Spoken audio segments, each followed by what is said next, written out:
తెలంగాణ గుండెకాయ హైదరాబాద్ పట్టణంలో కొందరు శ్రీమంతులు ఉన్నోళ్ళు అక్రమంగా చెరువులను కూడిపి ఫామ్ హౌజులు కడితే అవిటిని కూలగొట్టుడు తప్ప వాళ్ళ ఫామ్ హౌజులకెళ్ళి వచ్చే మోరి నీళ్లను పట్టణంలో ఉన్న పబ్లిక్కు మంచినీళ్లను చేసి ఇచ్చుడు మంచిగుంటుందా?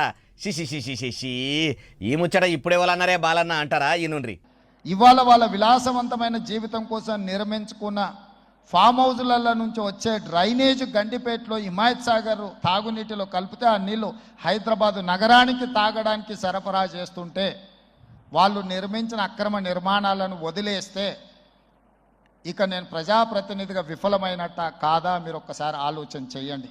విన్నారా సీఎం రేవంత్ రెడ్డి సార్ ఏమంటున్నాడో?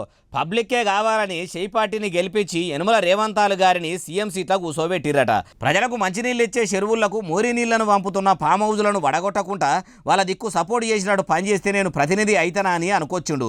సోపదున్నోళ్ళయి తెలువనోళ్ళయి కూడా ఎవ్వలయి కూడా ఇడిచిపెట్టకుండా హైడ్రా ఆఫీసర్లకు పనిచేయమని చెప్పినాం కాబట్టి ఎన్ని ఒత్తిళ్లు వచ్చినా ఆగకుండా అక్రమంగా బంగ్లాలు కట్టిన వాళ్ళందరి పని చేస్తున్నారట. అయ్యా సీఎం గారు, మీరు అన్నమాట ప్రకారమే పనిచేస్తే మంచిదే. చట్టం ఎవరికి చుట్టం కాదన్నట్టు హైడ్రా ఆఫీసర్లు కూడా పనిచేస్తే అంతకంటే భాగ్యం ఏముంటుంది? తమరి కాంగ్రెస్ పార్టీ లీడర్లు కూడా కొందరు చెరువులను కూడిపేసి ఫామ్ హౌజులు విల్లాలు కట్టిరట. మరి వాళ్ళ ముచ్చటేంది? వాళ్ళవి కూడా ఎప్పుడు కూలగొడతారు సారు?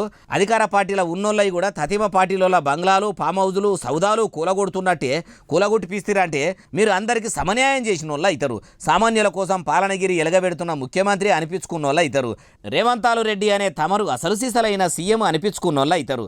తమరు నిజమైన ప్రజానాయకుడు అనిపించుకోవాలంటే మొదలు ప్రతిపక్ష నాయకులు సినిమేషగాళ్ళ బంగ్లాలే కాదు, మీ పార్టీ నాయకులు నాయకురాళ్ళు కూడా అక్రమ కట్టడాలు కడితే వాళ్ళవి కూడా ఇట్లనే దగ్గరుండి కూలగొట్టిపోయిండ్రి అంటున్నారు. మీరు బంగ్లాలు కూలగొట్టిపిస్తున్న భాగోతం చూస్తున్నోళ్ళు.